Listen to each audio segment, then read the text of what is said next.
Hi friends, இன்றைக்கி நம்ம என்ன பார்க்க போகிறோம் அப்படின்னு பார்த்தீங்கன்னாக்கா பீட்ரூட் அல்வா எப்படி செய்கிறதுன்னு பார்க்க போகிறோம். ஃபஸ்ட்டு கடாயில் நெய் ஊற்றிட்டு ஒரு 2 டேபிள் ஸ்பூன் நெய் ஊற்றிக்கணும். நெய் ஊற்றிட்டு முந்திரி பருப்பை வறுத்து எடுத்து வச்சுக்கணும். நான் ஆல்ரெடி வறுத்து எடுத்து வச்சுக்கிட்டேன். அதுக்கப்புறம் பீட்ரூட்டை நல்லா துருவி எடுத்துக்கணும். ஒரு 4 பீட்ரூட்டை நான் துருவி எடுத்திருக்கேன். எப்போவுமே பீட்ரூட்டில் நம்ம பொரியல் தான் பண்ணுவோம். அதை மாதிரி பண்ணால் பசங்க சரியாக சாப்பிட மாட்டாங்க. அப்போ என்ன பண்ணணும் அப்படின்னு பார்த்தீங்கன்னாக்கா, ஸ்வீட்டாக பண்ணோன்னா நல்லா சாப்பிடுவாங்க. அதுக்காக நான் என்ன பண்ணியிருக்கேன் அப்படின்னு பார்த்தீங்கன்னாக்கா, பீட்ரூட்டில் அல்வா பண்ணியிருக்கேன்.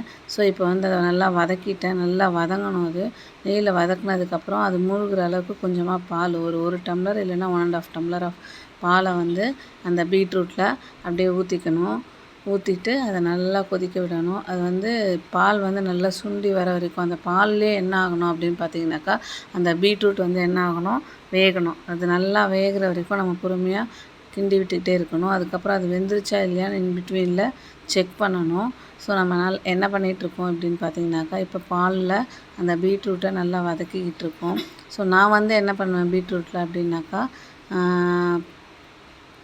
பீட்ரூட்டில் வந்து பொரியல் பண்ணுவேன், இல்லைன்னா கூட்டு பண்ணுவேன். அது மட்டும்தான் பண்ண முடியும்னு நினச்சிட்ருப்போம்.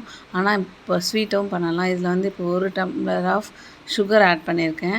1 டம்ளர் சுகர் ஆட் பண்ணி திரும்பவும் அதை நல்லா கொதிக்க விடுறேன். ஸோ அந்த சுகரும் அதில் நல்லா கூட்டாகி அந்த பால்லையும் அது நல்லா கொதித்து சுண்டி வரும்போது என்ன பண்ணணும் அப்படின்னாக்கா, முந்திரியை போட்டுறணும். ஸோ இப்போ முக்கால்வாசி வந்து பீட்ரூட் வந்து ரெடி ஆகிடுச்சு. இன்னும் கொஞ்சம் தான் இருக்குது. அந்த பால் சுண்டுற வரைக்கும் நம்ம என்ன பண்ணணும் அப்படின்னாக்கா, நல்லா கிளறி விட்டுட்டே இருக்கணும். அந்த பால்லாம் சுண்டி நல்லா திரண்டு வந்துருச்சு அப்படின்னாக்கா, பீட்ரூட் அல்வா ரெடி ஆகிடும். அது வரைக்கும் நம்ம கைவிடாமல் கொஞ்சம் கிளறிட்டே இருக்கணும். இது வந்து நம்ம ஒரு நாள் இல்லை, 2 3 நாள் கூட வச்சுக்கலாம். ஆனால் ஃப்ரிட்ஜில் வச்சு சாப்பிட்டோம். ஸோ டேஸ்ட் வந்து ரொம்ப சூப்பராக இருக்கும். இப்போது ரெடி ஆகிடுச்சு பீட்ரூட் அல்வா. வாங்க சாப்பிட்லாம். தேங்க்ஸ் ஃபார் வாட்சிங்.